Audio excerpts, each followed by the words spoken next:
Ya, Bismillahirrahmanirrahim. Assalamualaikum warahmatullahi wabarakatuh. Waalaikumsalam warahmatullahi wabarakatuh. Waalaikumsalam warahmatullahi wabarakatuh. Ya Rabbi shrahli sadari wa yassirli amri wa hlul 'uqdatam min lisani yafqahu qawli. Ya Alhamdulillah, salatu wassalamu ala Rasulillah ba'd. Kita masuk ke pertemuan keempat ya di mata kuliah statistika. Pada hari ini kita akan belajar tentang distribusi frekuensi. Setelah Anda memahami apa itu data, kemudian bagaimana pembagian data menjadi sebuah populasi dan sampel, kemudian bagaimana perhitungannya dalam penggunaan notasi penjumlahan, maka selanjutnya kita akan belajar bagaimana cara menyajikan data ya dalam bentuk distribusi frekuensi. Nah, jadi diharapkan setelah mengikuti kuliah pada malam hari ini, adik-adik sekalian dapat membedakan antara distribusi frekuensi data yang dikelompokkan dengan data yang tidak dikelompokkan dengan data yang dikelompokkan. Nah, kemudian diharapkan Anda mampu menjelaskan jenis-jenis dari distribusi frekuensi. Kemudian diharapkan Anda dapat menggambarkan penyajian data secara grafik maupun tabel. Kemudian Anda mampu membuat ya atau menyajikan data dalam bentuk tabel distribusi frekuensi. Nah, seperti itu. Jadi materi ini perlu ya, sangat perlu kita pelajari karena di dalam ilmu teknik informatika itu ada banyak macam bentuk data yang akan kalian gunakan dalam menginput nanti ke dalam suatu program. Kemudian bagaimana Anda akan menyajikannya dalam bentuk output di program atau aplikasi yang akan Anda buat. Kemudian bagaimana Anda menyajikannya nanti dalam bentuk sebuah laporan karya ilmiah ya, atau tugas akhir nanti jika Anda sampai di semester akhir di tingkat perkuliahan kalian. Nah, apa itu distribusi frekuensi? Ya, jadi dari namanya saja bisa kita ketahui bahwa dari sejumlah data itu ada beberapa frekuensi ya. Artinya ada sejumlah data. Iya, yang batuk-batuk semoga cepat sembuh ya. Ya, jadi ada beberapa sejumlah data yang mungkin memiliki tipe yang sama sehingga bisa dikelompokkan di kelompok yang sama, kemudian kita hitung jumlahnya. Nah, itu disebut dengan frekuensi. Ya. Nah, kemudian bagaimana penyebaran dari data yang satu dengan data yang lain, antara data yang satu dengan data yang lain, maka itu disebut dengan distribusi. Ya. Jadi bagaimana agar kita menyajikannya secara sederhana, maka tersebutlah atau muncullah istilah distribusi frekuensi, yaitu suatu cara mengumpulkan data yang sama ya dalam satu kelompok. Nah, jadi setelah Anda misalnya sudah mengumpulkan data, kemudian data itu mau diapakan, ya salah satu cara untuk mengelompokkan data yang telah Anda peroleh itu menggunakan distribusi frekuensi. Ya, namun ternyata distribusi frekuensi itu ada lagi macam-macamnya ya, atau jenis-jenisnya. Ya, tidak hanya satu. Nah, cuman di sini akan Ibu sebutkan satu persatu, tapi bukan berarti itu semua yang akan Anda pelajari. Tidak ya. Jadi dalam satu tabel yang akan Anda bikin nanti, tabel distribusi frekuensi itu nanti hanya memuat beberapa di antaranya, tidak bisa semuanya ya. Nah, kalau ditinjau dari nyata tidaknya suatu frekuensi, distribusi frekuensi itu terbagi atas dua. Ada yang absolut, ada yang relatif. Apa yang dimaksud dengan distribusi frekuensi absolut? Yaitu suatu jumlah bilangan yang menyatakan banyaknya data pada suatu kelompok tertentu. Ya, jadi kalau boleh dibilang ini adalah bentuk distribusi frekuensi yang paling sederhana. Artinya data apa yang Anda kumpulkan ya seperti itu saja disajikan, tidak dikelompokkan ya. Kalau istilah sederhananya kita hanya menyajikan data secara tunggal, gitu, tidak dikelompokkan.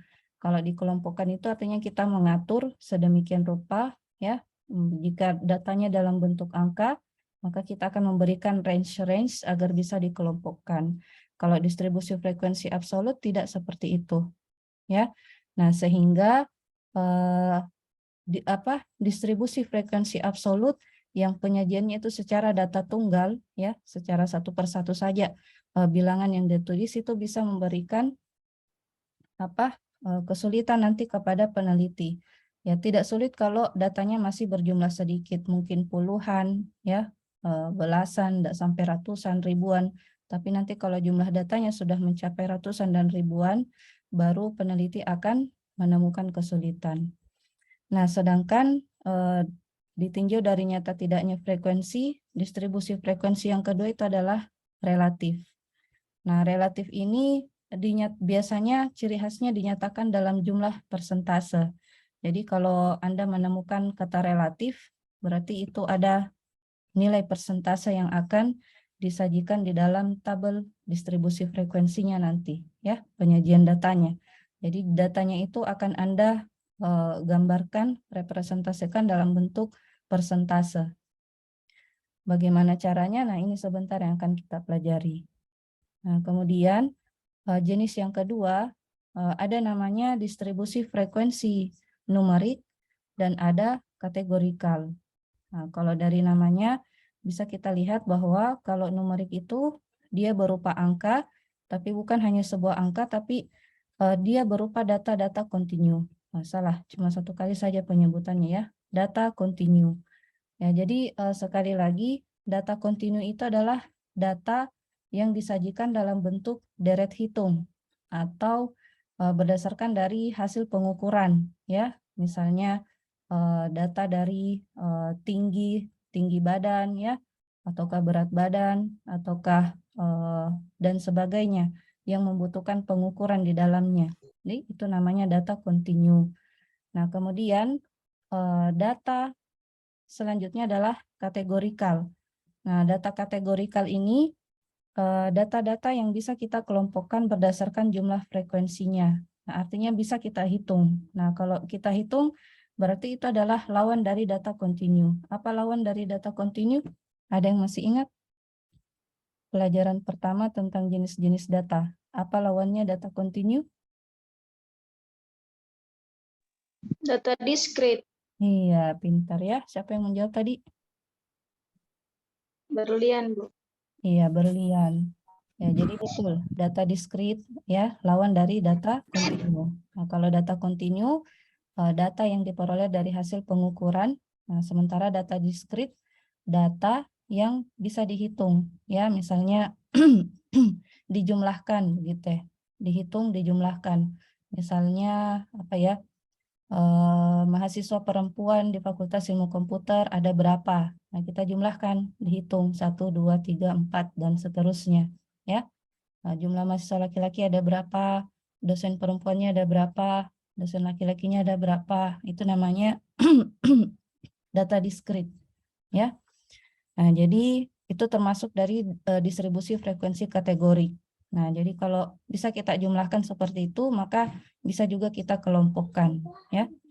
Nah, kemudian kalau ditinjau dari kesatuannya, ada namanya distribusi frekuensi satuan dan ada namanya kumulatif. Nah, kalau distribusi frekuensi satuan itu menunjukkan berapa banyak data pada kelompok tertentu. Ya, distribusi frekuensi satuan itu mencakup di dalamnya distribusi numerik yang tadi yang data kontinu dan distribusi frekuensi relatif, data yang dalam bentuk persentase. Jadi frekuensi satuan itu distribusi frekuensi yang menunjukkan berapa banyak data pada kelompok tertentu. Nah, sementara kalau kumulatif menunjukkan jumlah frekuensi pada sekelompok nilai tertentu, ya. Nah, ini sekelompok nilai tertentu berarti akan melibatkan kelompok sebelumnya dan kelompok setelahnya. Nah, itu namanya kumulatif, dikumpul, ya. bukan hanya satu kelompok itu saja, tapi melibatkan data sebelum dan data sesudahnya. Seperti itu. Kalau frekuensi satuan ya hanya kelompok tertentu saja. Ya. Nah, jadi pada pertemuan hari ini yang kita bahas itu dalam satu tabel distribusi frekuensi nanti Anda akan membuat frekuensi numerik, kategorikal, relatif, dan kumulatif. Nah, ini yang akan kita pelajari pada hari ini. Nah, kita mulai dari data yang tidak dikelompokkan atau distribusi frekuensi numerik. Ya, jadi data yang tidak dikelompokkan itu biasanya disajikan dalam bentuk distribusi frekuensi numerik. Ya, kalau numerik tidak ada pengelompokan di dalamnya. Nah, contohnya seperti ini, berupa data tunggal, ada data berupa angka, ada angka 3, 5, 8, 7, dan seterusnya. Ini kan kita masih bisa hitung ya. Ada berapa ini? 1, 2, 3, 4, 5. Ada 10 data. Jadi bisa kita sajikan dalam bentuk tabel nanti berdasarkan masing-masing angka ini. Jadi misalnya seperti ini.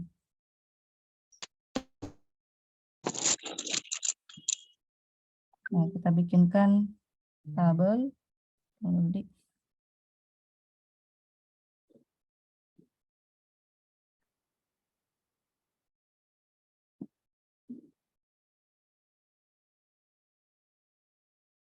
Ya, kita bikinkan sebuah tabel.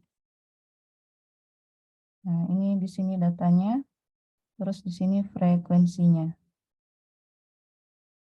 Sorry, kelewat dari garisnya.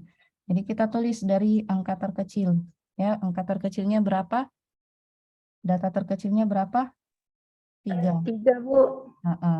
Nah, kita hitung angka 3 berapa kali muncul. Jadi frekuensi itu adalah jumlah berapa kali data jumlah berapa kali muncul sejumlah data di suatu data tertentu ya, berapa kali kemunculannya. Itu namanya frekuensi. Berapa kali muncul data 3? 1 kali. 1. Kita tulis 1 frekuensinya ya. Terus setelah angka 3 data apa lagi? 5, Bu. 5 ada berapa? 2. Ya, 2. Frekuensinya ada 2. Terus data berapa lagi di atasnya 5? 6, Bu. 6. Ada berapa? 1. Ya, dan seterusnya. Sampai data yang terakhir. Berapa data yang terakhir? 7. Terakhir. Bu, 9. Dan ada berapa 9? Oh, terakhir. 2. 2. 2. Ya. Jadi seperti itu caranya untuk data yang tidak dikelompokkan. Jadi secara tunggal. Nah, ini disebut dengan data tunggal. Ya, secara satu persatu datanya kita tuliskan. 3, 5, 6, sampai 9. Tidak dikelompokkan. Ya, data tunggal atau data distribusi frekuensi numerik. Nah, selanjutnya ada lagi sebuah data di data kedua. Nah, ini sudah mulai lebih banyak datanya dari sebelumnya, ya. Tapi kalau dia sudah berurut seperti ini masih masih mudah kita masih mudah kita hitung, ya. Tapi nanti akan pusing kalau sudah datanya sudah teracak, kemudian datanya lebih dari 100 misalnya, ya. Jadi untuk data yang kedua ini bisa kita lihat penyajiannya seperti ini. Data frekuensi numerik ya, data yang tidak dikelompokkan. Nah, seperti ini. Data 2 ini ada 4. Ya. 1, 2, 3, 4. Makanya frekuensinya ada 4. Kemudian data 3 sama juga ada 4. Data 4 ada 3 dan seterusnya. Jadi itu bisa disebut sebagai data yang tidak dikelompokkan. Jangan makin hafal ini anunya, istilahnya numerik kah, absolut kah, yang jelas itu adalah data yang tidak dikelompokkan ya. Kemudian datanya disajikan secara data tunggal ini. Namanya data tunggal atau tidak dikelompokkan. Nah, selanjutnya lawan dari tidak dikelompokkan adalah data yang dikelompokkan. Jadi nanti ada sejumlah data, kita mau kelompokkan dia berdasarkan range tertentu. Nah, itu disebut distribusi frekuensi kategorik. Ya, namanya juga kategorik, berarti akan dikelompokkan. Ya.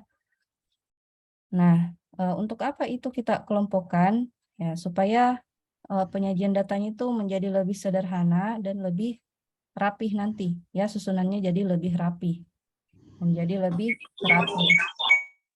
Nah, kemudian biasanya dalam data yang dikelompokkan atau di distribusi frekuensi kategorik itu biasanya diurutkan dari paling kecil ke yang paling besar, atau bisa juga sebaliknya, dari data yang paling besar ke data yang paling kecil. Kemudian ya, kalau jumlah data yang sangat banyak, ya misalnya ratusan, ribuan, jutaan, itu akan memberikan kesulitan kepada kita dalam penyajiannya kalau dalam bentuk data tunggal. Maka data yang dikelompokkan ini atau secara kategorik ini sangat menolong ya pada jumlah data yang sangat panjang atau sangat banyak. Jadinya lebih bisa kita lebih sederhanakan. Nah, kemudian dalam membuat distribusi frekuensi kategorik itu ada kaidah yang harus kalian ikuti ya, atau ada beberapa rumus yang harus Anda penuhi. Ya, itu tidak bisa untuk dilewatkan begitu saja. Jadi harus diikuti. Nah, nanti di dalam penyajian distribusi frekuensi kategorik itu nanti ada istilah-istilah yang akan kalian temukan. Ada namanya selang kelas, ada namanya lebar kelas, atau panjang interval kelas, kemudian ada lagi batas kelas, terus ada juga limit kelas, titik tengah kelas, dan yang pastinya ada frekuensi kelas. Nah, apa itu selang kelas? Selang kelas itu kayak range, begitu ya, range nilai ya, antara data yang satu dengan data yang berikutnya. Jadi range itu kita sebut dengan kelompok nilai data atau selang kelas ya. Nah, kemudian ada lagi lebar kelas atau panjang interval kelas. Nah, ini biasanya melibatkan antara kelas yang satu dengan kelas yang lain. Jadi bagaimana cara memberikan kategori kelompok yang sama antara kelas yang satu dengan kelas yang lain, maka perlu kita tentukan lebar kelasnya ya, supaya seragam antara kelas yang satu dengan kelas yang lain. Nah, bagaimana caranya? Kita hitung menggunakan selisih ya antara batas bawah kelas selang yang kelas yang pertama dengan batas bawah dari kelas selang yang kedua. Nah, ini kalian simak aja dulu ya. Sebentar kita lihat contohnya. Nah, kemudian ada lagi batas kelas. Nah, ini adalah namanya juga batas. Jadi nilai-nilai yang membatasi kelas yang satu dengan yang lain. Adapun batas kelas terbagi atas dua. Ada batas kelas bawah, ada batas kelas atas. Kalau bahasa Inggrisnya lower class limit, upper class limit. Nah, batas kelas bawah itu berada di deretan kiri setiap kelas. Kalau batas kelas atas dia di deretan sebelah kanan gitu. Nah, kemudian ada lagi limit kelas. Nah, kalau limit kelas, batas nyata kelas yang tidak memiliki lubang ya atau gap untuk angka tertentu. Nah, kemudian titik tengah kelas, yang namanya juga titik tengah, kan tadi ada batas kiri dan batas kanan, maka ada juga titik tengah. Nah, titik tengah kelas itu angka yang tepat terletak di tengah suatu kelas, ya. Dan yang terakhir frekuensi, ya tentu saja banyaknya data yang termasuk ke dalam kelas tertentu. Nah, itu adalah istilah-istilah yang akan kalian gunakan di dalam pembuatan tabel distribusi frekuensi kategorik. Nah, selanjutnya bagaimana rumus-rumus yang bisa Anda gunakan? Ya, ada di sini ya. Untuk menentukan langkah yang pertama ya, langkah yang pertama tentukan dulu jangkauan atau range dari datanya. Kalau Ibu kasih contoh, ini ada Ibu mendapatkan, saya hide dulu ini.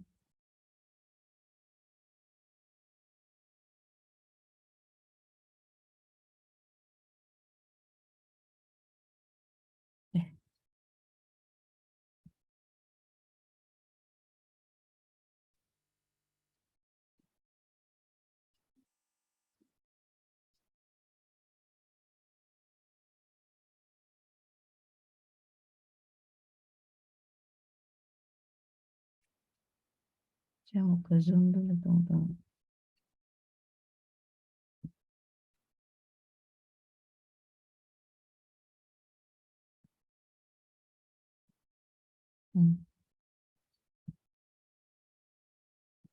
Nah, ini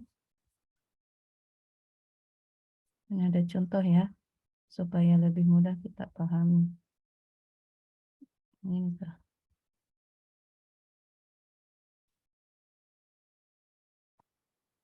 Nah, ini kita coba ya. Jadi di sini ada sebuah data ya, dari angka 74, 69, 51 dan seterusnya sampai 74. Nah, kita mau bikin distribusi frekuensi kategoriknya. Nah, langkah yang pertama tadi gimana caranya? Tentukan jangkauannya atau range dari data tersebut. Nah, rumusnya adalah jangkauan atau R sama dengan data terbesar dikurangi dengan data terkecil. Nah, kita lihat berapa data terbesarnya di sini? 70. 74. Ada 74 Ibu. 74. Ada lagi di atasnya? Tidak ada. Ya. Nah, jadi R-nya sama dengan kita tulis di mana bagus, Di?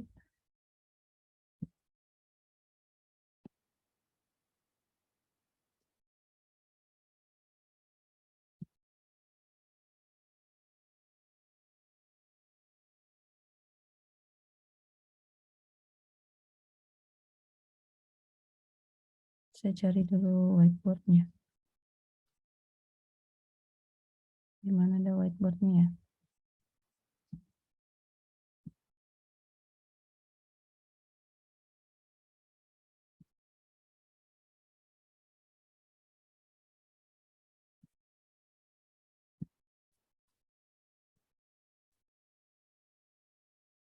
Cuman whiteboard-nya yang muncul di papan, tapi enggak apa-apa. Kita coba. Ya, jadi langkah pertama R-nya sama dengan data terbesar kurang data terkecil.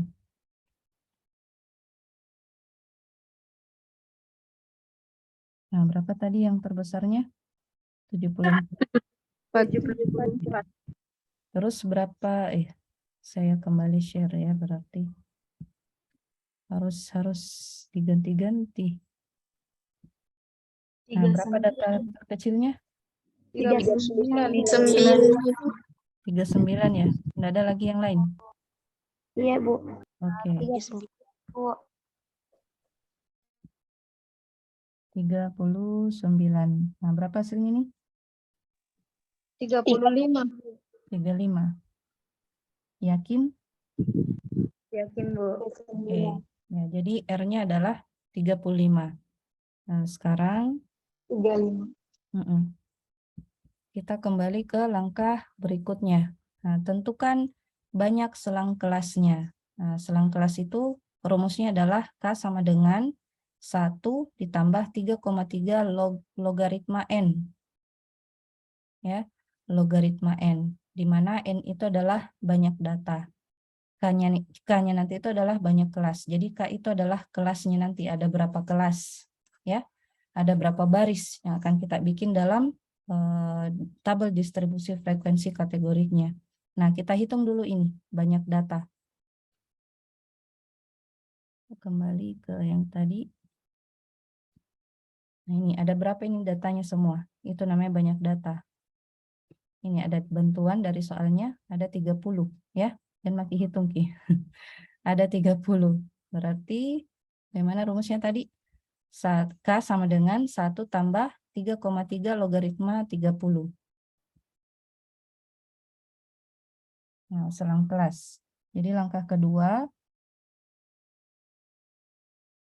K sama dengan 1 tambah 3,3 logaritma 30. Nah, bagaimana caranya dihitungin, Dek? Ininya dulu. Kalau ada kalkulator tak tahu, logaritma 30 dulu yang kita hitung. Ada di HP-nya masing-masing, toh? Caranya itu, buka Ki kalkulator, lalu kasih landscape Ki kalkulator tak. HP tak. Jangan portrait, tapi landscape. Nah, terus Ada, cari fungsi logaritma. Ada tulisan itu biasa log.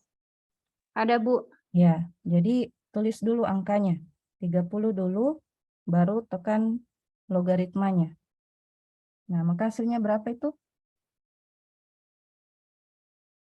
Berapa hasil tak? Logaritma 30 tak berapa? 1,477. Iya, betul. 1,477 1. Ya. Nah, selanjutnya ini lagi yang kita kali. 3,3 dengan 1,4771. Nah, coba kalikan dengan 3,3. Berapa hasilnya? 8,874. 443, Bu. Iya, 4,8745. Oh, kita 3 ya, kalau Ibu 5. Tadi enggak ku potong dengan angka setelahnya ini. Langsung saya kalikan ke 3,3. Tapi enggak masalah, sebentar kita bulatkan. Nah, tambahkan lagi dengan angka 1. 1 tambah 4,8745 hasilnya? 5,875. Iya. Ini hapus dulu. 5,8745. Nah, ini kan kita mau cari banyak kelasnya ya. Jadi ini bisa kita bulatkan. Nah, cara pembulatannya itu sama aja dengan hukum pecahan desimal dalam matematika. Kita mau konversi ke bilangan bulat, caranya adalah kalau lebih dari 0,5 maka dibulatkan jadi 1. Kalau kurang dari 0,5 maka dibulatkan ke bawah ya. Ini dibulatkan ke atas, ini dibulatkan ke bawah. Nah, kalau ini dibulatkan ke mana? Ke atas, Bu. Iya, Ke atas, jadi Bu. berapa? Jadinya berapa? 6. Iya, jadi 6 ya. Nah, ya yang Nurafin bisa di-mute dulu.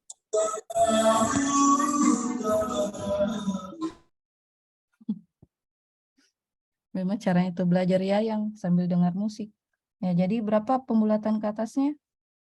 6. Ya, jadi kita dapatkan kelasnya itu nanti ada 6. Yang mana itu Bu yang dimaksud dengan kelas? Jadi saya gambarkan dulu tabelnya. Saya enggak tutup dulu nah. Saya kasih begini dulu.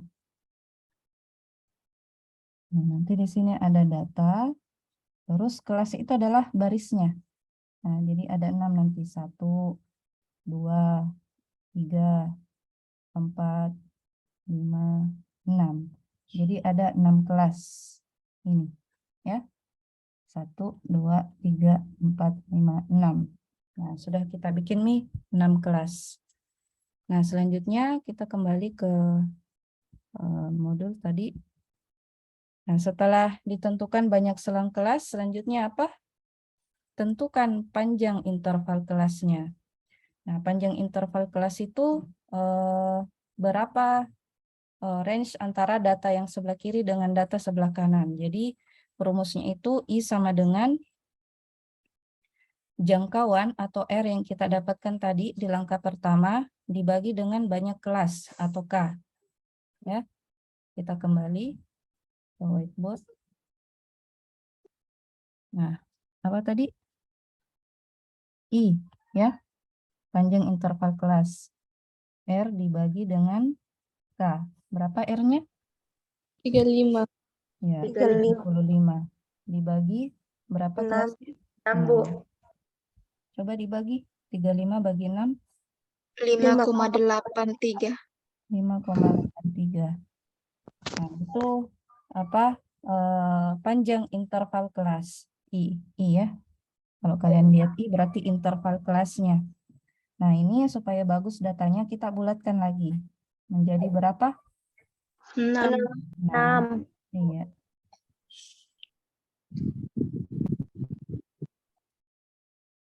Jadi dibulatkan jadi 6. Sudah kita dapatkan interval kelas. Selanjutnya kita simpan dulu itu nilai I-nya ya. Selanjutnya tentukan batas kelasnya. Nah, ini nih permulaan kita bikin batas kelas dari kelas pertama. Nah, caranya batas bawah kelas pertama Nah, kelas pertama itu yang baris pertama tadi. Kita ambil data terkecil. Ya, data terkecil. Jadi batas kirinya dulu ini kita tentukan. Nah, perhatikan ya data terkecil. Nanti di batas bawah kelas 2-nya itu rumusnya data terkecil tambah jangkauan. Bukan jangkauan kayaknya ini, tambah I deh. Jangkauan, kalau jangkauan tadi kan 35. Ya, sorry ini coret kina. Kalau Anda print modulnya coret ke ini jadi I. Ya. Nah, data terkecil tambah I. Batas bawah. Nah, kita tuliskan lagi. Batas bawah kelas pertama sama dengan data terkecil. Berapa tadi data terkecilnya? 39. 39. Nah, 39 ini berada di batas bawah kelas pertama. Nah, ini dia kelas pertama. Ya, ini kelas pertama. Berapa tadi? 39. Nah, batas bawah kelas pertama itu yang ini, 39. Terus batas bawah kelas kedua ini rumusnya adalah apa tadi?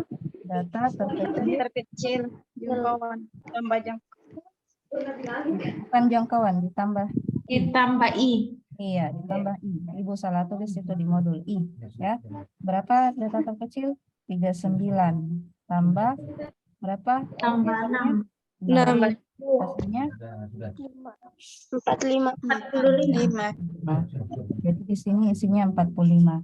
Nah, begitu seterusnya untuk kelas berikutnya. Ditambah-tambah 6 untuk batas bawahnya, ya.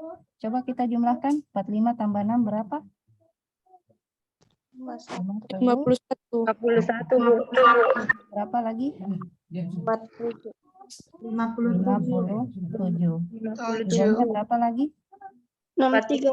63. Tidaknya berapa lagi? 69. Oke, 69. Sudah, ya. Nah, ini untuk range berikutnya ini kita kasih garis. Karena kan nanti dia dalam bentuk range toh atau selang kelas.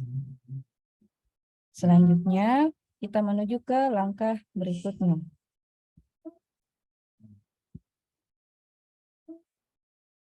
Nah, ternyata karena kebetulan ini data kita berupa bilangan bulat, ya, jadi rumusnya apa? Tunggu.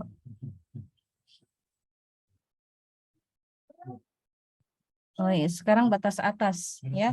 Jadi untuk batas atas itu dia di sebelah kanan. Kalau tadi di sebelah kiri itu dia batas bawah. Nah, sekarang kita batas atas. Nah, untuk batas atas, kalau dia berupa bilangan bulat, maka batas bawah kelas 2 dikurangi 1. Ya, batas bawah. Perhatikan ini, batas bawah yang di kelas 2 dikurangi 1. Nah, kita lihat tadi di mana? Di whiteboard. Nah, ini. Batas bawah kelas 2 berapa? 45. Ya, ini. Jadi untuk menentukan ini namanya batas atas. Nah, jadi ini saya kasih tunjuk ini batas bawah. Nanti yang di posisi sini batas atas. Ya. Batas bawah kelas, batas atas kelas. Nah, jadi untuk mendapatkan yang di sini batas atas itu rumusnya batas bawah kelas kedua ini dikurangi 1. Jadinya berapa? 44. Ya, 44. Jadi di sini isinya 44. Nah, berikutnya untuk yang di sini berapa? Iya, 50. 51 dikurangi 1, 50. Berikutnya sama aja tambah-tambah 56. ya, 62. 56. Berapa lagi? 62. Oke, berapa lagi? 68. Oke, berapa lagi?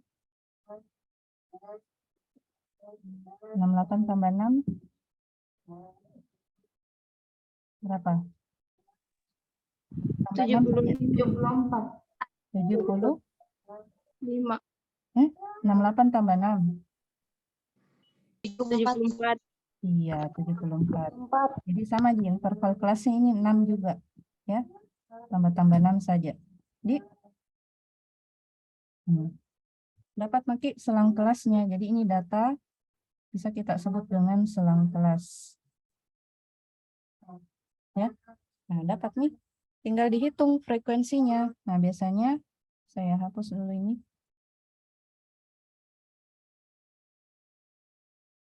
Nah, biasanya di sini kita berikan dia frekuensi. Nah, silakan dihitung dari datanya tadi.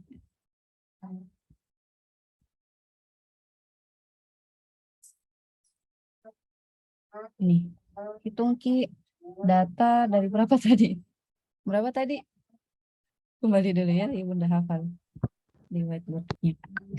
Ini, hitung data yang dimulai dari 39 sampai 44. Nah, 39 sampai 44. Ya, coba kita hitung. 39 sampai 44. Ada berapa?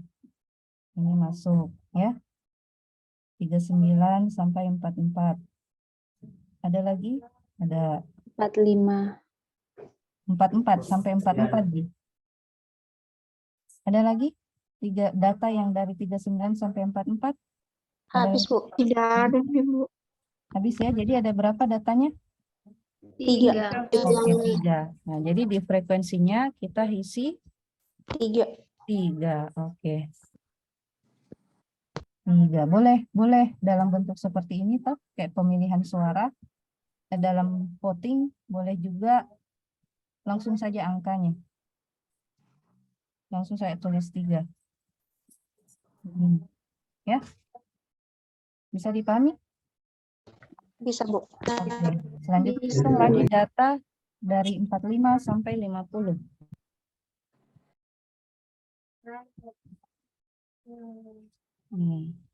Nah, terhapus kita, Didi. Ini bagus kalau kan? Kita hitung sendiri misalnya 45 sampai 50. 45 sampai 50. 45 sampai 50. 45, 50. 45 sampai 50. 50. 42, Ibu. Mana 42? Oh iya, ada. Ada lagi? 45 sampai 50. Nggak ada, Midik? Jadi berapa datanya? 6, Ibu. 2, 4, 5, 6. Ibu, Ya. 42 masuk. Ya tahu, 45 sampai 50. Aduh, capek ini. 45 sampai 50 sayang. 42 nggak masuk. Ya. 45 terkecilnya sampai 50 terbesarnya. Ya. Dipahami range-nya. Jadi berapa jumlahnya? 1, 5. Oke. Jadi frekuensinya ada 5.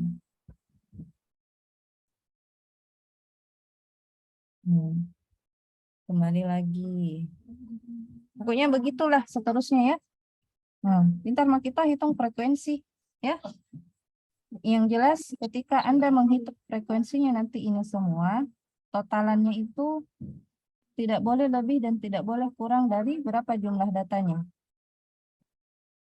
30. 30. Nah, jadi frekuensinya itu harus dan pasti 30. Tidak boleh kurang, tidak boleh lebih. Harus pas 30. Kalau kurang berarti ada yang salah hitung. Kalau lebih berarti ada yang kelebihan Anda hitung. Ya? Bisa dipahami, Dek? Bisa, Bu. Oke. Nah, itu baru sampai batas atas frekuensi. Nah, nanti di dalam tabelnya itu ada lagi tambahan berupa batas ada nanti limit kelas ya, limit atau tepi kelas. Nah, kalau datanya berupa bilangan bulat, cara mendapatkannya itu limit bawah kelas sama dengan batas bawah kelas dikurangi 0,5. Kalau limit atas kelasnya, batas atas kelas tambah 0,5.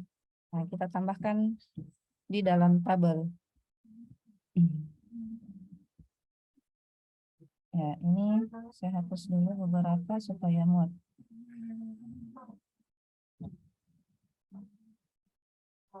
Nah, nanti di sebelah kanannya tambah satu kolom. Ini enggak cukup nih sebenarnya.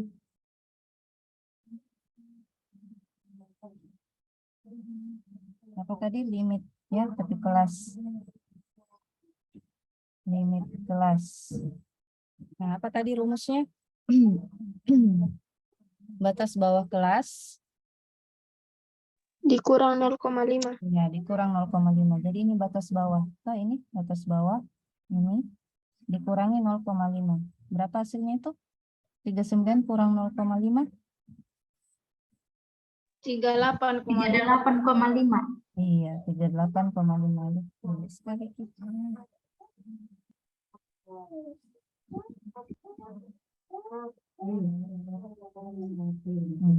38,5.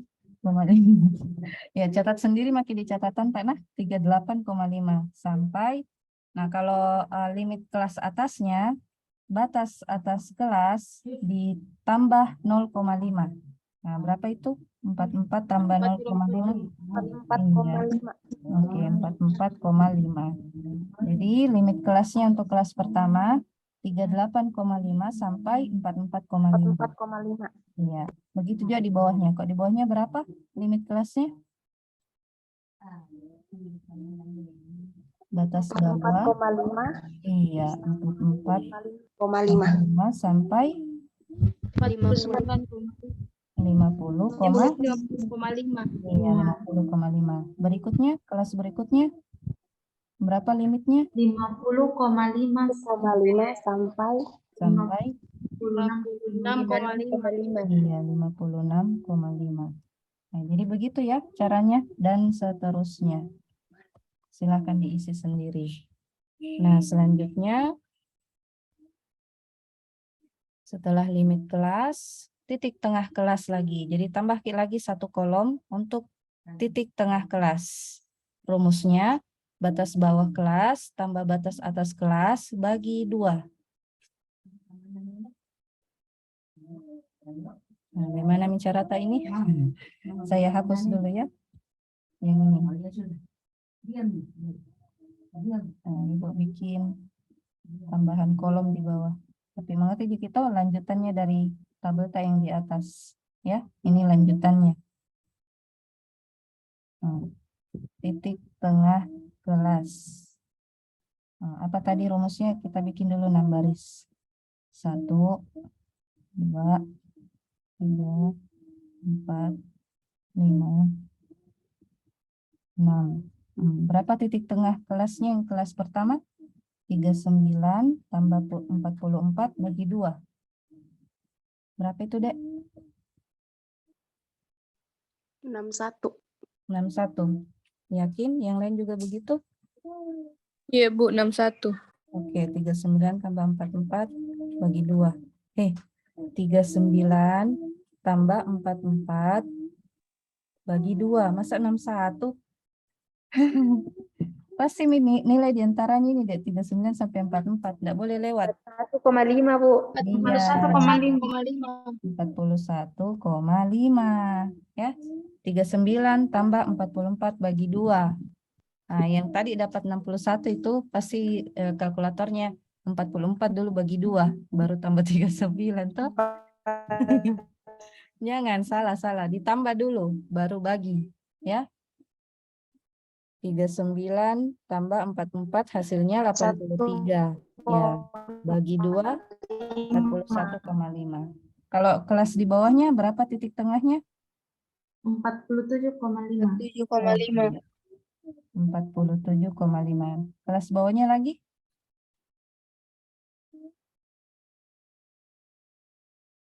Lima satu tambah 56. 53,5. 53,5. Ya. Di bawahnya lagi?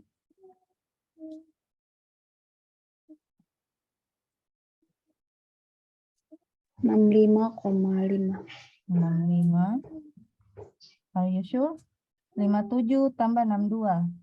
Nih. 59,5. 59,5. hapus nih. 59,5. Dan seterusnya, ya. Jadi ditambah batas bawah tambah batas atas bagi 2. Batas bawah tambah batas atas bagi 2.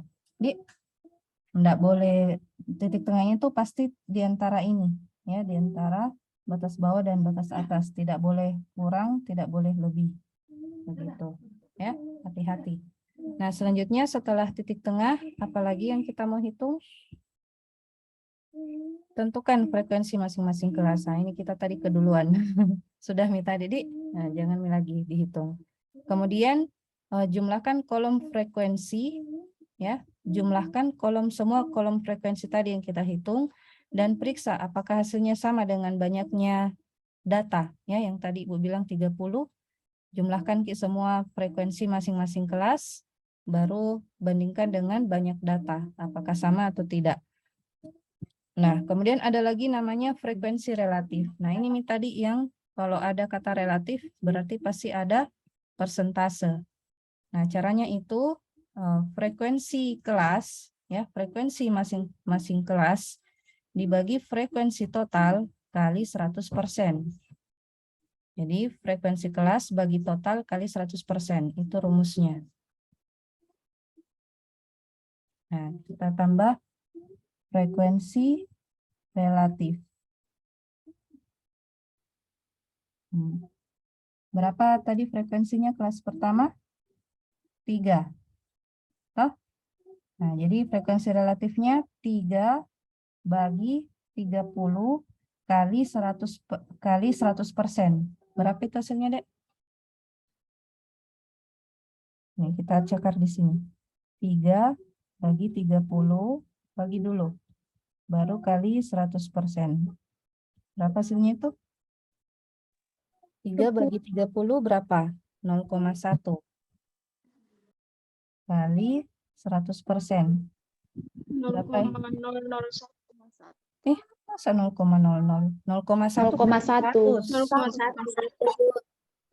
0,1 kali 100. Berapa?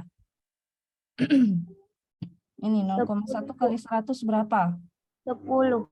10. Jadi jawabannya 10%. Ya. Di sini 10%. Paham? Paham, Bu. Oke. Paham, Bu. Selanjutnya kelas kedua 5 bagi 30 kali 100%. Berapa itu? 5 bagi 30 0,16666667 kali 100 hasilnya 16,67%. Ya, dan seterusnya.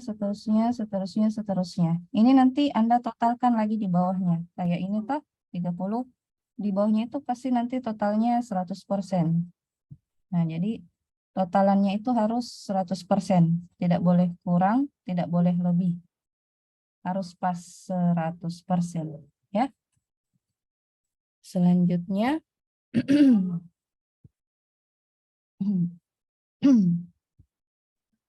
frekuensi kumulatif. Ya, ini kumulatif frekuensi total semua nilai yang lebih kecil atau lebih besar daripada batas atas kelas suatu selang kelas tertentu. Ini kalau kita baca pengertiannya agak bingung ya. Ya, namanya kumulatif. Ini kita jumlahkan antara kelas pertama dengan kelas berikutnya.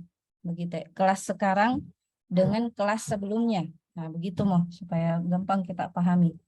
Frekuensi kumulatif adalah frekuensi total kelas sekarang dengan kelas sebelumnya, ya. Ada di sini. Kita lihat. Frekuensi kumulatif. Frekuensi kumulatif FK, ya. Nah, berapa frekuensi di kelas sekarang? 3, ya. Apakah ada kelas sebelumnya? Tidak ada ya. Jadi 3 tambah 0, berapa kumulatifnya? 3, Bu. 3. Oke, sekarang kita pindah ke kelas kedua di sini. Caranya frekuensi kelas sekarang yaitu 5 ditambah dengan frekuensi kelas sebelumnya. Berarti Jadi 8. berapa? 8. 8, iya. Kelas ketiganya begitu juga. Berapa? Misalnya misalnya gini. 13. Misalnya 6, ya. 6 ditambah kelas sebelumnya dan kelas sebelumnya atau Jadi frekuensi kumulatif sebelumnya mau. Jadi 6 tambah 8 berapa? 14. Nah, begitu seterusnya. Sampai yang terakhir ini kelas terakhir pasti 30 jumlahnya. Sesuai dengan jumlah total frekuensinya atau banyak datanya, ya. 30. Yang terakhir itu pasti 30 kumulatifnya. Jadi, ya, bisa dipahami? Bisa, Bu. Oke. Bisa, Jadi, Bu. begitulah apa langkah-langkah untuk membuat sebaran frekuensi atau tabel distribusi frekuensi kategori. Nah, kalau ini dia masih kurang ya, belum ada frekuensi relatif. Nah, di sini sudah ada frekuensi relatif. Ini dia hitung dulu ininya, desimalnya.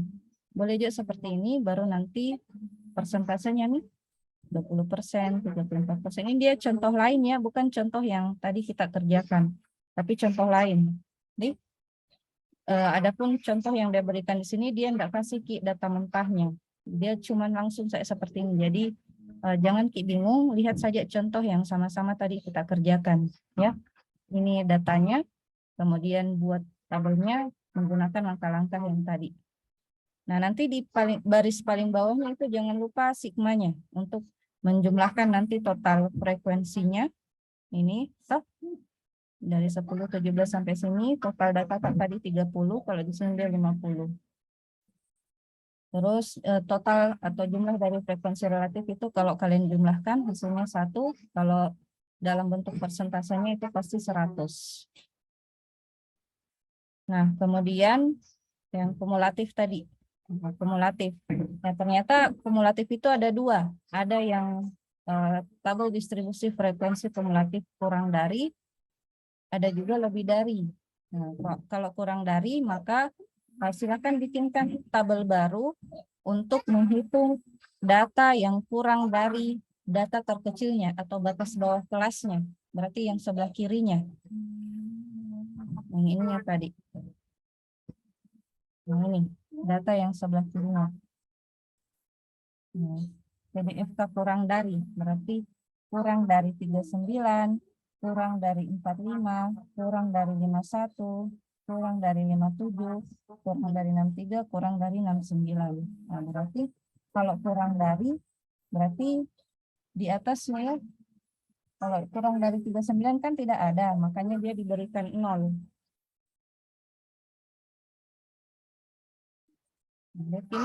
Ini dia data awalnya kan kurang dari 16, maka data awal frekuensi kumulatif itu biasanya dia 0, ya, karena tidak ada data sebelumnya. Nah, nanti untuk kelas berikutnya itu dia lihat dari ini kurang dari 24. Kita lihat pada sini saya supaya mudah. Yang kurang dari 24 berarti kelas yang di atas yang kita hitung frekuensinya. Ada berapa? Ada 10. Nah, maka jawabannya 10. Nah, selanjutnya kurang dari 32. Nah, kurang dari 32 berarti frekuensi kelas sebelumnya ini. 17 tambah 10. Hasilnya berapa? 27. Nah, begitu seterusnya. Ya. Kalau lebih dari berarti yang batas atas kelas, batas atas kelasnya ya, yang sebelah kanan. Nah, ini batas atas yang pertama itu ini dulu kita kurangi 1. Jadi 15 di sini. Nah, jadi lebih dari 15, lebih dari 23, lebih dari 31, lebih dari 39, lebih dari 47, lebih dari 55, lebih dari 63. Nah, kalau lebih dari 15 kan tidak ada tuh frekuensinya, jadi 0. Terus lebih dari salah, lebih dari ya. Kok lebih dari 15 berarti ini semua masuk. Ini. Berapa kumulatifnya ini? Total ada 50. 50, Bu. Ya, 50 ya. Semua data yang lebih dari 15 berarti ini semua masuk. Totalannya adalah 50. Ya, ini. Nah, 50. Nah, sekarang lebih dari 23. Ini di bawahnya. Ini. Lebih dari 23. Lebih dari 23 berarti ini tidak termasuk. Lebih dari 23, maka 50 ini kita kurangi dengan 50. totalan dari 17 tambah 7. Atau untuk gampangnya langsung saya kurangi. 50 kurang 10. Berapa hasilnya? 10 ya. 40. 40. Iya. Jadi jawabannya 40. Ya, yang ini. Jadi ini saja langsung 50 kurang 10. Begitu juga dengan berikutnya, lebih dari 31. Nah, kalau lebih dari 31, 50 kurang 10, 40. Kita kurangi lagi dengan 17. 17. Kurangi 17. Berapa itu? 20. 23. Dan seterusnya sampai lebih dari lebih dari 63. Nah, kok lebih dari 63 itu 0 nanti hasilnya. Ya. Kenapa bisa 0, Bu? Nah, kan datanya cuma sampai 63. Oh, ini. Tidak ada nih data yang lebih dari 63. Tidak ada nih toh. Jadi jawabannya 0. Nah, seperti itu. Itu TDFK. Nah, sampai di sinilah sajian tabel distribusi frekuensi kumulatif. Ada yang mau ditanyakan? Ya, Ibu minta maaf kalau ada suara latar ya. Begitu nih kalau di rumah sih banyak gangguan. Ada yang mau ditanyakan, Dek? Ini enggak rapi ya. Ada yang mau ditanyakan dari ini? Pembuatan tabel distribusi frekuensi kategorikalnya? Enggak ada, Ji? Sudah ada. Bu, bagaimana kalau sajian datanya itu dalam bentuk pecahan desimal? Nah, kayak ini. Ini kan ini dia pecahan desimal toh? 1,6 sampai 1,9, koma pecahan desimal. Nah, ikuti langkah-langkah ini dengan mengikuti kalau ada di situ rumusnya bilangan bulat, bilangan desimal, maka itu ikuti rumus yang bilangan desimal. Kalau datanya bilangan desimal, ya. Ikuti rumusnya ini. Kalau ini dikurang 0,1, kalau bilangan bulat dia dikurang 1. Kalau desimal dikurang 0,1. Nah, begitu juga dengan limit kelas.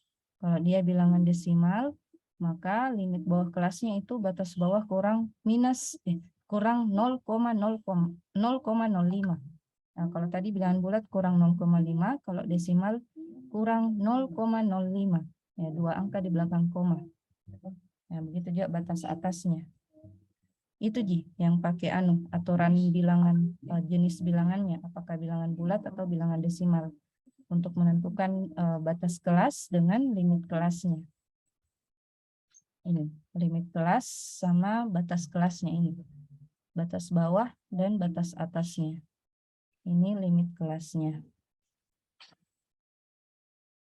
Ya, kalau tidak ada yang mau ditanyakan, ini ada beberapa contoh penyajian data dalam bentuk tabel dan grafik, tapi ini hanya sebagai pengetahuan saja, yang pastinya lebih banyak lagi ya contoh penyajian data selain yang disajikan dalam modul ini. Ya, contohnya untuk penyajian data dengan tabel itu, ternyata tabel itu ada 3 jenis. Ada namanya tabel satu arah ya, atau satu komponen. Itu tabelnya itu di dalamnya hanya satu kategori atau karakteristik data. Ya, misalnya golongan 1, 2, 3, 4 ini kita hanya memberikan dia kategori sebanyak satu karakteristik saja atau satu kategori. Artinya golongan 1 ini akan kita berikan dia keterangan atau karakteristik cuman satu aja.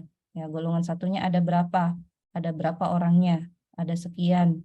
Golongan 2 ada berapa, golongan 3 ada berapa. Nah, ini namanya tabel satu arah atau satu komponen ya. Cuman satu komponen penjelas dari judul tabel yang disampaikan oleh sajian data tersebut. Ya, ini tabel banyaknya pegawai negeri sipil menurut golongan. Nah, jadi menurut golongan ada sekian orang. Nah, jadi apa kategorinya itu sebenarnya ini golongan 1, golongan 2, golongan 3, golongan 4. Kemudian ini hanya untuk menunjukkan ada berapanya, ya, jumlah datanya ada berapa ini. Jadi ini yang menjadi apa? Yang ini yang menjadi kategoriknya sebenarnya, ya, golongannya. Nah, selanjutnya jenis yang kedua, tabel 2 arah atau 2 komponen. Ya, kita lihat judul tabelnya, jumlah mahasiswa UPH, ya, Universitas bla bla bla, menurut fakultas dan kewarganegaraannya. Nah, ada 2 toh, menurut fakultas dan kewarganegaraannya. Maka disebut tabel 2 arah. Jadi menurut fakultasnya dan menurut kewarganegaraannya. Nah, itu 2 kategori. Selanjutnya tabel 3 arah atau 3 komponen. Kita lihat judul tabelnya, jumlah pegawai menurut golongan, umur, dan pendidikan, ya, pada Departemen A tahun 2000. Ya, ini kategori pertamanya adalah golongan, kategori keduanya adalah umur, kategori ketiganya adalah pendidikan. Nah, seperti itu. Selanjutnya penyajian, Bu, bolehkah lebih lagi? Boleh, ya. Jadi kalau semakin banyak, ya, semakin banyak kategorinya, semakin banyak komponennya, boleh. Yang penting tidak memberikan kebingungan, ya, pada saat membacanya, seperti itu. Jadi ada satu kolom yang menjadi kolom apa, ya, istilahnya kolom utamanya, itu yang menjadi dasar pengelompokannya. Ya, kayak ini dasarnya adalah kategori golongan. Jadi berdasarkan golongan bisa kita bagi lagi berdasarkan umurnya, bisa lagi dibagi berdasarkan pendidikannya, ya, dan seterusnya. Ini yang menjadi porosnya, ya. Selanjutnya penyajian data dengan grafik. Nah, ada keuntungan dari penyajian data berupa grafik, ya. Ya, kalau grafik itu dia berupa penyajian datanya berupa gambar, ya, secara visual. Ya, terkadang seseorang lebih suka melihat data dalam bentuk grafik daripada tabel seperti ini. Ya, tergantung dari datanya, ya. Karena terkadang ada data yang lebih mudah kita baca kalau dia dalam bentuk tabel, tapi terkadang juga ada mudah kita baca kalau dia dalam bentuk grafik. Nah, jadi tergantung kasus, ya, kasuistik istilahnya. Ya, disesuaikan aja yang mana cocoknya. Nah, kalau grafik itu keuntungannya lebih mudah diingat, ya, daripada tabel. Terus kalau grafik itu lebih menarik, ya, bagi mereka yang lebih paham membaca gambar dibanding angka dan tabel. Terus secara grafik itu kita bisa memperoleh informasi secara visual, kemudian bisa secara langsung membandingkannya. Antara data yang satu dengan data yang lain itu lebih mudah kita bandingkan. Nah, kemudian dengan grafik itu bisa menunjukkan perubahan hubungan satu data dengan data yang lain. Artinya bisa kita lihat perubahannya apakah bertambah, berkurang, ya, ataukah stabil, ya, dan seterusnya. Nah, terdapat beberapa jenis grafik. Ada grafik garis atau line chart, kemudian ada grafik batang atau bar chart, kemudian grafik lingkaran atau pie chart, grafik gambar, piktogram, ada juga grafik berupa peta atau kartogram. Kalau kita di mana? Di jurusan IT yang paling banyak itu ini, grafik garis sama bar chart, atau bisa juga dalam bentuk histogram. Nah, ini yang paling banyak kita gunakan, ya, line chart sama histogram. Agak jarang kita gunakan untuk yang pie chart, piktogram, kartogram, itu jarang. Dua ini yang paling sering. Kalau di data mining ini paling sering ini, line chart. Kalau di pengolahan citra digital atau computer vision itu lebih senang menggunakan histogram. Ya, kalau Anda mau membandingkan nilai piksel antara satu citra dengan citra yang lain atau gambar satu dengan gambar yang lain menggunakan grafik batang atau histogram. Nah, untuk contohnya bisa kita lihat seperti ini. Ya, ini grafik garis, namanya garis. Jadi penyajian datanya berupa garis. Nah, ini dia yang grafik batang atau histogram. Ya. Terus yang pie chart berupa lingkaran, ya, dan seterusnya. Ya, ini silakan dibaca-baca saja ya. Enggak Ji bilang, oh, kalau setelah kalian mampu membuat tabel distribusi frekuensi kategorik, itu nanti pada akhirnya kalian bisa menyajikannya dalam bentuk ini, grafik batang, atau bisa juga poligonnya. Ya, jadi histogram itu menunjukkan bagaimana nilai hasil observasi terdistribusi menggunakan grafik batang. Kalau poligon, grafik dari distribusi frekuensi dengan cara menghubungkan puncak dari masing-masing nilai tengah kelas. Nah, ini poligon ini. Ya, sebenarnya tidak begini gambarnya, Di. Ini yang di tengah-tengah ini titik tengahnya masing-masing kelas. Ini yang kelasnya, Di. Ini kelas 1 yang kita anggaplah yang kita bikin tadi ya. Ini kelas 2, kelas 3, kelas 4, kelas ke-5, kelas ke-6. Nah, terus ini adalah frekuensinya ini.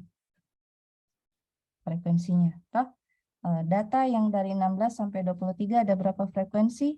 Misalnya 20, maka bikin garisnya sampai setinggi 20. Bukan garis, batangnya ya. Lalu nanti bikin di tengah-tengah batang itu sebagai titik tengah kelasnya. Ya, begitu juga dengan kelas berikutnya dan seterusnya, baru hubungkan itu garisnya. Nah, seperti ini. Nah, ini namanya poligon. Boleh dikasih lebih. Jadi ini namanya poligon. Ya. Grafik garis yang menghubungkan antara titik tengah kelas untuk masing-masing kelas di sajian data berupa histogram. Nah, jadi ini yang warna ungu itu, yang seperti ini, itu namanya histogram. Nah, terus ada lagi namanya OGIF, ya, penyajian secara grafis dari distribusi frekuensi kumulatif. Nah, jadi ada gunanya ya kita menghitung tadi frekuensi kumulatif untuk dibikin OGIF-nya. Nah, OGIF itu digunakan sebagai sumbu horizontal pada batas nyata kelas. Kalau sumbu vertikalnya frekuensi kumulatif masing-masing kelas.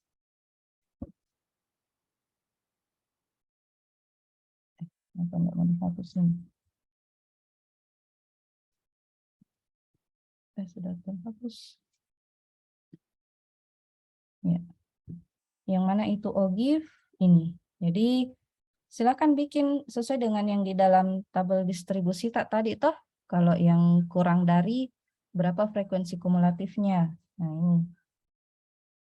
Kalau kurang dari 16, frekuensinya ada 0. Ini frekuensi kumulatifnya ya.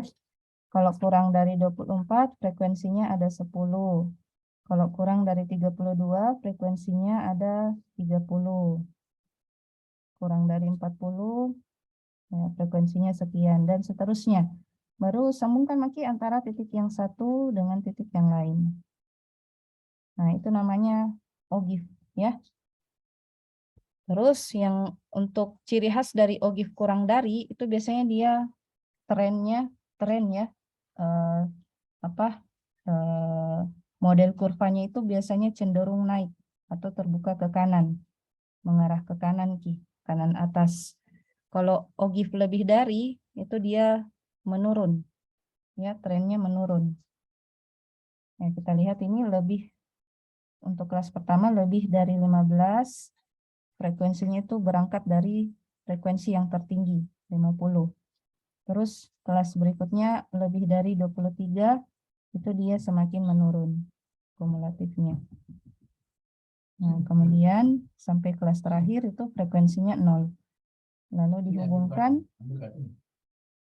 Nah, untuk OGIF lebih dari itu ciri khasnya adalah kurvanya menurun, ya, trennya menurun ke bawah begitu. Kalau kurang dari ini, kalau kurang dari dia trennya ke atas, ya, ke kanan atas seperti itu.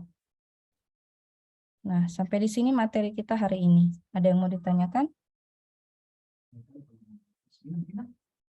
Ada yang mau ditanyakan, Dek? Nggak ada, Ji. Nggak tertidur, Ji. Tidak, Ji, Bu. Yang ini enggak, Ji. Oke, kalau tidak ada, kita jelaskan tugasnya, ya. Tugas selanjutnya berkelompok atau tidak usah, Mi, ya? Oke, berkelompok atau masing-masing? Masing-masing. Masing-masing. Individu, Bu. Individu. Oke, silahkan. Jadi ini soal untuk stambuk ganjil. Selamat Anda mendapatkan data berupa pecahan desimal. Stambuk genap, alhamdulillah datanya berupa bilangan genap. Tapi bilangan bulat, tapi datanya lebih banyak. Kalau yang stambuk ganjil, datanya berupa bilangan desimal tapi sedikit, ya. Ya, kurang beda 10 lah gitu ya. Nah, ini soalnya? Pertama-tama hitung dulu jangkauan kelasnya, ya, atau R-nya, lalu selang kelasnya, panjang interval kelas. Ini dulu yang kalian hitung pakai rumus, ya, dicakar-cakar dulu. Jangan dulu bikin tabelnya. Terakhir Pito. Ini mau dulu kita cakar-cakar. Boleh juga sih sambil dicakar, terus sebelah kanannya itu tabel, enggak masalah. Yang jelas ini dulu yang kalian hitung, ya. LKA, LKB itu limit kelas bawah, LKA itu limit kelas atas. Ada juga yang lupa tadi, Di, batas bawah juga. Ada juga batas bawah. Sebelum limit, ada batas bawah kelas, ada juga batas atas kelas. Hitung Ki juga itu. Karena tidak bisa Ki dapat limit kalau belum didapatkan yang batas bawah dan batas atasnya. Kemudian hitung juga titik tengah kelas. Nah, nanti setelah dibuat ini, setelah dihitung ini, baru buat tabelnya, ya. Buatlah tabel distribusi frekuensi kategorikal diikuti dengan frekuensi relatifnya. Kemudian buatkan, jadi ini terpisah, ada 3 tabel. Ada tabel distribusi frekuensi kategorik yang sampai relatif di dalamnya, yang kita bikin tadi itu, yang kita kerja sama-sama. Terus ada lagi tabel kedua, namanya tabel distribusi frekuensi kumulatif kurang dari. Yang tadi itu, yang ini, yang kurang dari. Mana nih? Yang ini, ya. Bikin kita tabel ininya. Kurang dari. Sama tabel lebih dari. Jadi ada 3 tabel. Ya. TDFK lebih dari. Nah, setelah membuat tabel, bikinkan grafiknya. Histogram dan poligonnya. Yang ini. Ini histogram dan poligonnya. Yang grafik garisnya tadi. Ya. Setelah itu bikinkan juga grafik OGIF kurang dari, ya, untuk menggambarkan tabel dari kurang darinya ini disajikan dalam bentuk grafik OGIF kurang dari, terus tabel TDFK lebih darinya disajikan dalam bentuk grafik OGIF lebih dari. Jadi ada 3 tabel, ada 3 grafik. Bisa dipahami, Dek? Ditulis tangan. Bisa, Bu. Iya. Tulis tangan ya semua jawabannya. Oke, kalau tidak ada yang mau ditanyakan, kita akhiri pertemuan hari ini dengan ucapan Alhamdulillahirabbil alamin dan doa kafaratul majelis. Subhanakallahumma rabbana bihamdik asyhadu an la ilaha illa anta astaghfiruka wa atubu ilaik. Assalamualaikum warahmatullahi wabarakatuh. Waalaikumsalam warahmatullahi wabarakatuh.